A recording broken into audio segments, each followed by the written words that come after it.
Okay, today we are going to learn about IELTS writing task 2. तो IELTS writing task 2 जो है इसमें हमें जो है वो डिफरेंट टाइप्स के एसेज लिखने पड़ सकते हैं। आज हम उस राइटिंग टास्क 2 की जो बेसिक्स हैं उसके बारे में डिस्कस करने लगे हैं कि आपको एक डिस्कशन टॉपिक मिलता है। आपकी एबिलिटी वो क्या चेक करता है? Discuss a problem and present a solution and present and justify opinion, कि आप एक प्रेजेंट करें और जस्टिफाई करें ओपिनियन को। जैसे हम कहते हैं should wealthy Nations help the poor Nations, तो ये एक स्टेटमेंट है। आप उसको प्रेजेंट भी कर सकें और जस्टिफाई भी कर सकें अपना ओपिनियन। आप कहते हैं जी कि yes rich nation should help the poor Nations, तो आप उसका पूरा लिख के प्रेजेंट भी करेंगे और उसको जस्टिफाई भी करेंगे जो आपका ओपिनियन होगा। कंपेयर एंड कंट्रास्ट एविडेंस और opinions, argue a case, evaluate and challenge ideas evidences and arguments. यानी इसका मतलब ये होता है कि डिफरेंट टाइप्स के जब हम एसेस मिलते हैं तो हमने उनको डिस्कस भी करना होता है। कोई प्रॉब्लम सोल्यूशन ऐसे है तो उसमें प्रॉब्लम भी बतानी है, उसका सोल्यूशन बताना है। अगर कोई ओपिनियन बेस ऐसे है तो उसमें उस ओपिनियन को प्रेजेंट भी करना है और उसको फिर जस्टिफाई भी करना है। कंपेयर एंड कंट्रास्ट एविडेंस और ओपिनियन, अपने जो ओपिनियंस होते हैं या एविडेंस होती हैं उसको कंपेयर और कंट्रास्ट करना है। जैसे हम कहते हैं कि एक बंदा कहता है कि अमीर कौमों को गरीब कौमों की मदद करनी चाहिए, rich nation should help the poor Nations. एक कहता है नहीं करनी चाहिए। तो ये दोनों आइडियाज को हम कंपेयर एंड कंट्रास्ट करते हैं कि कौन सी चीज बेहतर है और फिर उससे उस बात को प्रूव करते हैं। ठीक है, इसी तरह आर्ग्यूमेंट्स देने होते हैं और मुख्तलिफ जो स्टेटमेंट्स हैं उनको इवेलुएट करना होता है और कुछ आइडियाज को चैलेंज करना होता है। ठीक है, फॉर एग्जांपल हम कहते हैं कि जी जनाब अगर हम चाहते हैं कि पोल्यूशन ख़त्म हो तो जो पब्लिक ट्रांसपोर्ट है उसको प्रमोट करना चाहिए और जो फ्यूल प्राइसेस हैं और जो कार्स और जो एक्स्ट्रा लग्जरी कार्स हैं उनकी जो प्राइसेस इंक्रीज कर देनी चाहिए। तो ये एक एक आइडिया है। आप उस आइडिया को चैलेंज भी कर सकती हैं और उसके फेवर भी कर। अगर आप आइडिया को चैलेंज करेंगे तो फिर आपको अपनी उसकी उस ओपिनियन के मुताबिक आर्ग्यू भी करना पड़ेगा और एग्जांपल्स भी देनी पड़ेंगी। जैसे आप कहते हैं कि नहीं जी ये तो चीज़ गलत है कि आप जनाब कार्स की प्राइसेस बढ़ा दें, हर बंदा पब्लिक ट्रांसपोर्ट में ट्रैवल नहीं कर सकता, पोल्यूशन का हल निकालना है तो फिर एनर्जी के वेज चेंज कर लेना। इलेक्ट्रिक कार्स होनी चाहिए, उनसे पोल्यूशन फैलती नहीं है, ये भी तो एक हल है ना। यानी आपने उस आइडिया को चैलेंज करके इलेक्ट्रिक कार्स का आइडिया दे दिया कि एक बंदा है वो पब्लिक ट्रांसपोर्ट में नहीं ट्रैवल कर सकता, तो वो उसने कोई इंडिविजुअल ट्रैवल करना है कहीं पे और ऐसी जगह पे जाना है जो पब्लिक ट्रांसपोर्ट का रूट ही नहीं है, तो जाहिर है he will have to use the cars, तो वो इलेक्ट्रिक कार यूज करे, पोल्यूशन कम हो जाएगी। तो ये हल नहीं है कि आप प्राइसेस बढ़ा दें जो कि जो कॉमन मैन के जो है वो बजट पे भी असर डाले और ओवरऑल जो इकोनॉमी है उसमें भी प्रॉब्लम्स क्रिएट हों। तो इस तरह करके डिफरेंट टॉपिक्स को किया जाता है मैनेज। और इसमें क्या होता है कि इसमें जो मार्किंग होती है टास्क 2 में, असेसमेंट क्या होती है कि आपके आर्गुमेंट्स एंड आइडियाज की जो एविडेंस होती है उसमें ये देखा जाता है कि क्या आपके आइडियाज क्लियर हैं, लॉजिकल हैं, वेल सपोर्टेड हैं। क्लियर कैसे होता है? जो भी आप बात करें अगले बंदे को समझ आए और वो लॉजिकली सपोर्टेड हो और उसको वेल सपोर्टेड हो। जैसे आप उसकी कोई अगर आइडिया देती हैं उसके ऊपर आप लॉजिकल रीजन दें और उसको सपोर्ट करें डिफरेंट एग्जांपल्स के साथ। सपोर्ट विद पर्सनल एक्सपीरियंस, ठीक है। फोकस ऑन टॉपिक, तो ये चीज आपका असेसमेंट होनी है कि क्या आप क्लियर हैं, लॉजिकल हैं, वेल सपोर्टेड है आपका idea, support with personal experience किया गया है। और फोकस ऑन टॉपिक, कि जो आपका टॉपिक है आप उसके मुताबिक लिखें, आप इधर उधर की बातें या आप डेविएट ना करें अपने टॉपिक से। फिर कम्युनिकेटिव क्वालिटी क्या है? राइट फ्लुएंटली, कि आप जब लिखते हैं तो आपका एक प्रॉपर फ्लो हो, समझ आए। Right cohesive sentences and paragraphs, कि आपके जो सेंटेंसेस है कोहेसिव हों, उसमें जो कोहेसिव डिवाइसेस का यूज किया गया हो और पैराग्राफ्स बनाए गए हों। ये नहीं है कि एक ही तरफ से लिखना शुरू किया और लिखते गए, कोई पैराग्राफिंग नहीं है। आइडियाज को डिफरेंट पैराग्राफ में सेग्रीगेट किया जाता है। वोकैबुलरी एंड सेंटेंस स्ट्रक्चर, कि आप अच्छी एडवांस्ड वोकैबुलरी यूज करें, सेंटेंस स्ट्रक्चर यूज करें, जैसे should, would, can, could, may, might, use to and like this. Range and variety, कि आपकी वोकैबुलरी की और सेंटेंस स्ट्रक्चर की जो रेंज हो और उसमें वैरायटी हो। ये नहीं है कि हर जगह पे मस्ट यूज करी जा रहे हैं, हर जगह पे शुड यूज करी जाए, हर जगह पे सेकंड फॉर्म यूज करी जाए, एक ही स्ट्रक्चर को बार बार यूज करी जाए, या वोकैबुलरी में वर्ड्स को वही वर्ड रिपीट हो, नए वर्ड यूज होने चाहिए। गुड स्पेलिंग एंड पंक्चुएशन, कि कहाँ पे कॉमा लगना है, कहाँ पे फुल स्टॉप लगना है, कहाँ पे कॉलन लगना है, कहाँ पे सेमी कॉलन लगना है, और इस तरह करके इनको, ठीक है। और इसमें आपने ये ध्यान में रखना है कि ये जो टास्क 2 है, टास्क 1 जैसे कि लेटर राइटिंग का आपको लास्ट टाइम लेक्चर मिला था, वो टास्क 1 है और ये टास्क 2 है। यहाँ पर आपको वाज़िह तौर पे बताया carries more weight than task 1, यानी जो टास्क 2 है इसका वेटेज ज्यादा होती है और इसमें से मार्क्स आपको ज्यादा मिलते हैं टास्क 1 में से, यानी कम उसकी वेटेज होती है। Comparatively you can see that इसमें 250 वर्ड्स आपने लिखने हैं और 40 मिनट्स का टाइम है, और टास्क 1 में आपने जनरल ट्रेनिंग में लेटर लिखते हैं और लेटर में आपको 150 वर्ड्स लिखने होते हैं, और वो कंपैरेटिवली मोर इजी भी होता है। How to prepare for task 2, look as many sample questions as possible, यानी कि सैम्पल क्वेश्चंस ज्यादा से ज्यादा उनकी प्रैक्टिस करें, उसमें मेथोडोलॉजी को देखें कि किस तरह एक आइडिया को सपोर्ट किया जाता है, किस तरह एक आइडिया के बारे में जो है वो बड़ा क्लियरली लिखा जाता है, कोई सी डिवाइसेस कैसे यूज की जाती हैं। तो सैंपल जो होते हैं वो बड़ा आपको मदद देते हैं। प्रैक्टिस अंडरलाइनिंग की पॉइंट्स एंड ब्रेनस्टॉर्मिंग क्वेश्चंस, कि आप अपना जो नए नए क्वेश्चंस हैं उन पे ब्रेनस्टॉर्म करें, आइडियाज देखें कि किस तरह आप उनको कंपोज करेंगे। Do practice question with sample answers, के प्रैक्टिस क्वेश्चन के जो सैंपल आंसर्स हैं उनसे प्रैक्टिस करें।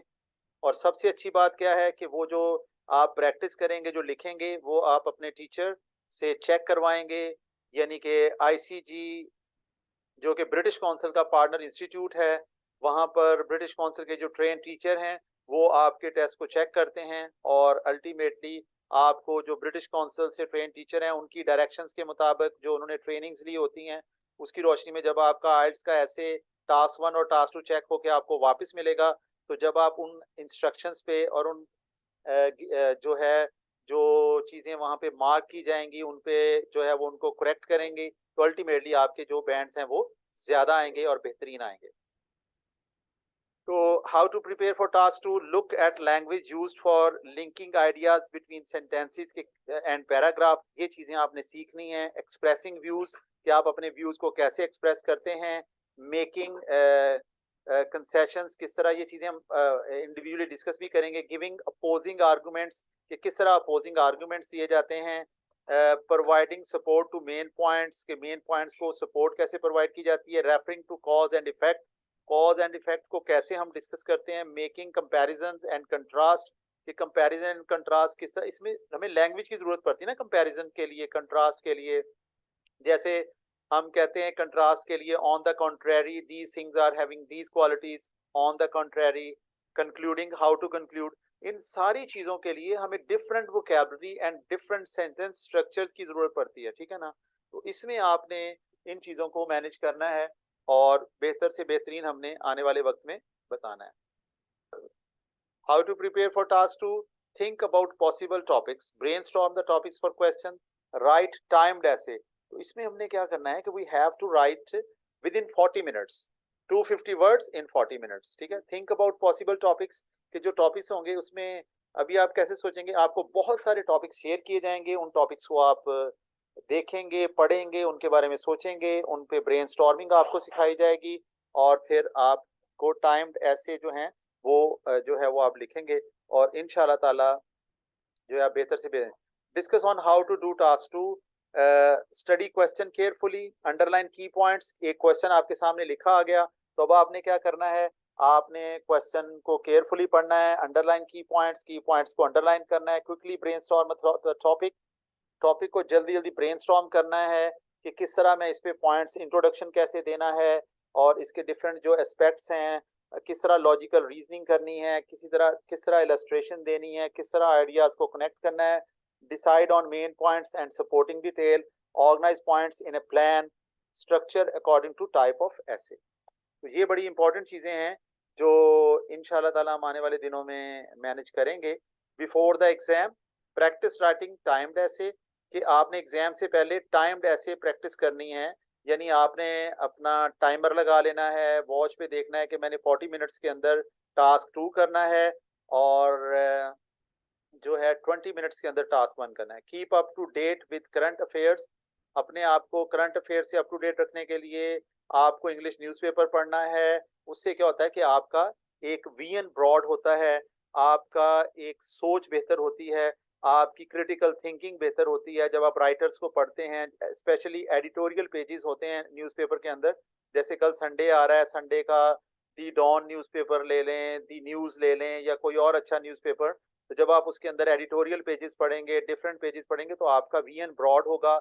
आपको पता लगेगा कि किस तरह जो लैंग्वेज है उसमें वोकैबुलरी भी आपकी बेहतर होगी, एक्सप्रेशन भी बेहतर होगा, और चीज़ें बेहतर। Right at a list of your typical errors, और जो आप टिपिकल एरर्स करेंगे, जैसे फॉर एग्जांपल आप मुझे राइटिंग टास्क 1 और 2 लिख के दिखाते हैं, तो फिर जब मैं आपको वो चेक करके वापस करूंगा, तो अल्टीमेटली आपके टिपिकल एरर्स होंगे।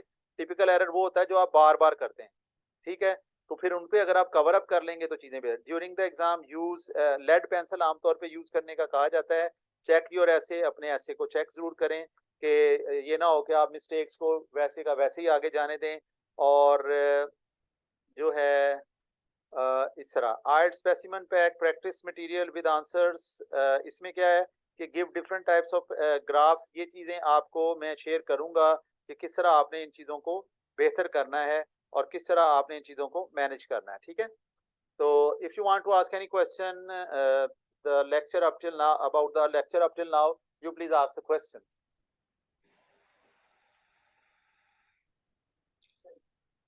No sir.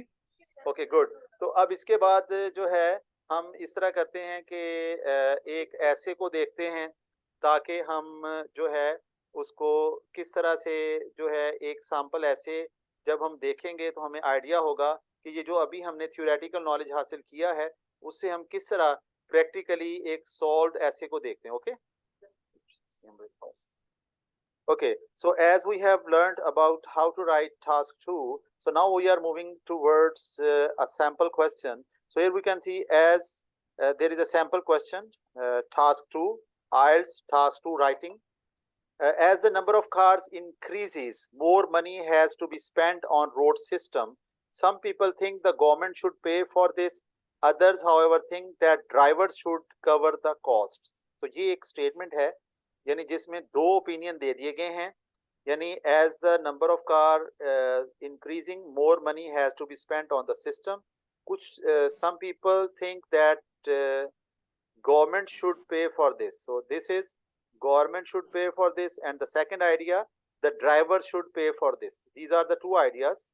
You can see here I have highlighted these two ideas with different colors.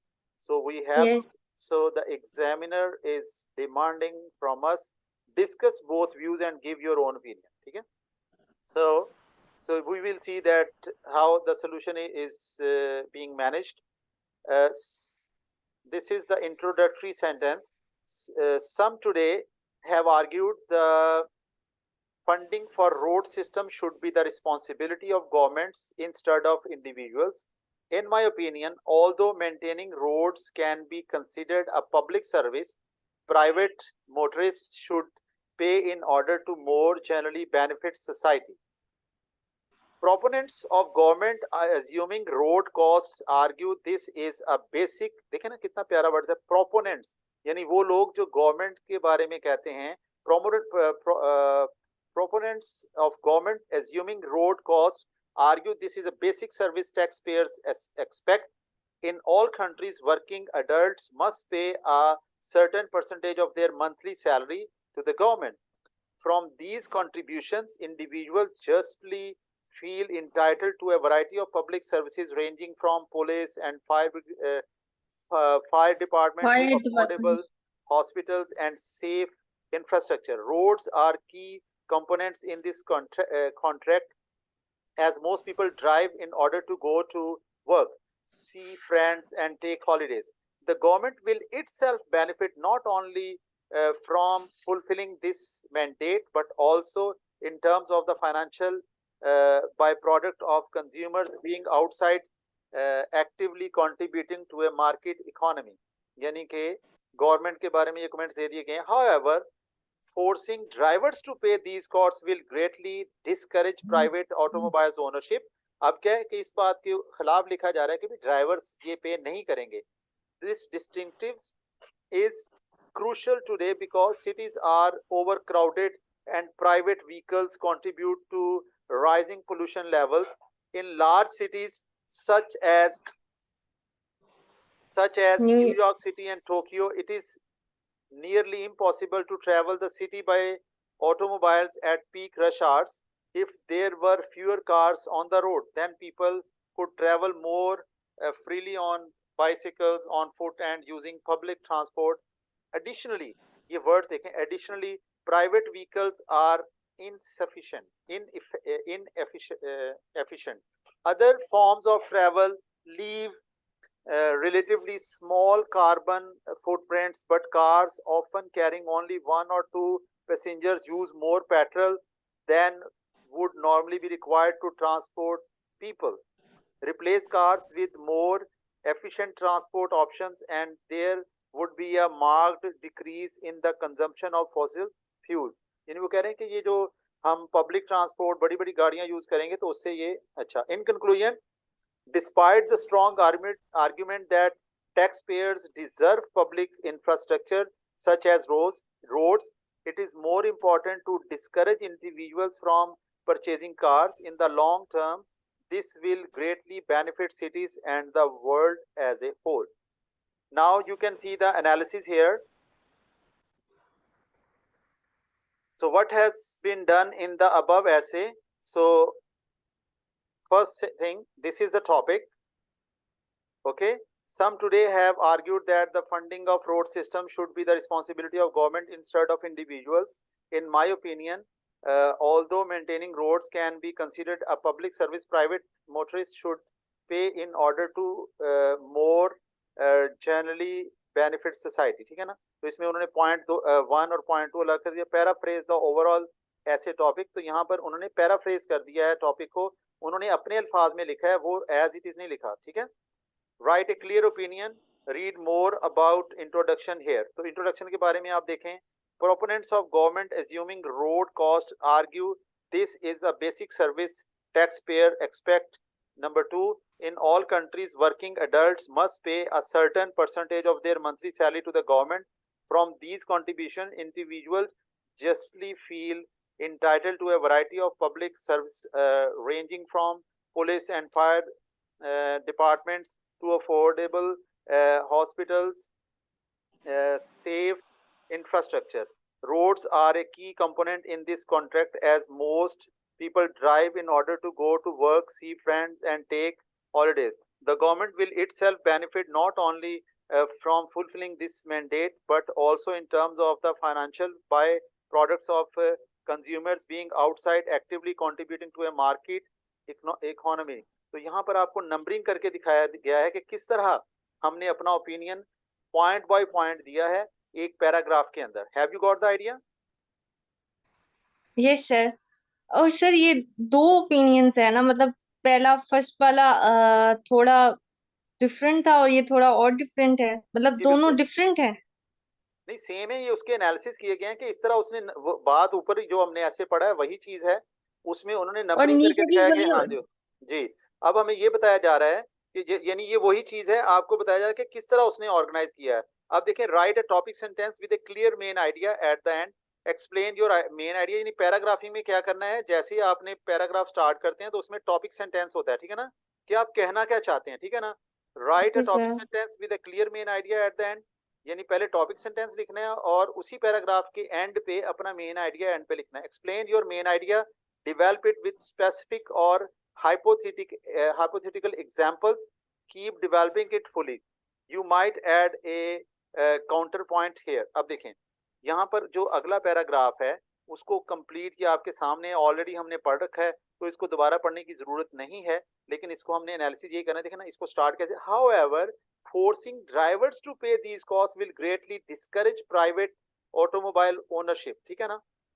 तो ये क्या है कि अगर हमने ड्राइवर्स को कंपेल किया कि वो पे करें, तो फिर उसके साथ साथ उस आइडिया को नीचे आगे डिफरेंट सेंटेंस से सपोर्ट करते हुए, ठीक है, तो उन्होंने नीचे लिख दिया replace cars with more efficient transport options and there would be a marked decrease in the consumption of fossil fuels। कि जो असल बात है कि जी फ्यूल बहुत ज्यादा लग रहा है, तो आप इस तरह करें। उन्होंने साथ सोल्यूशन भी दे दिया कि ये ना करें कि ड्राइवर्स के ऊपर टैक्स लगा दिया जाए, ठीक है। आगे देखें, right a new topic sentence with a new main idea at the end, explain your new main idea, include specific details and examples, add as much information as you can and make sure it link logically, continue your development, this paragraph can be longer, finish the paragraph strong। अब देखें, अब ये उन्होंने आगे conclusion की तरफ आ गए। In conclusion, despite the strong argument that taxpayer deserve public infrastructure such as roads, it is more important to discourage individuals from purchasing cars। In the long term, this will greatly benefit cities and the world as a whole। यहाँ पर हमने language को भी से भी learn करना है कि कौन सी लैंग्वेज कंक्लूजन में यूज हुई है, किस तरह पैराग्राफ, जो ऊपर पैराग्राफ आपने पढ़े हैं, किस तरह पैराग्राफ को स्टार्ट किया जाता है, किस तरह पैराग्राफ को एंड किया जाता है, ठीक है। So now our meeting is about to end. If you want to ask any questions, you can ask in WhatsApp, okay? Okay, sir. And sir, words के बारे में बता दें, मतलब कि अगर हम ओवर कर लेते हैं 250 वर्ड से ऐसे को, बिल्कुल उसमें ये है कि आपने 250 वर्ड से थोड़ा सा ऊपर जाए 260 हो सकते हैं, 265 हो सकते हैं। लेस में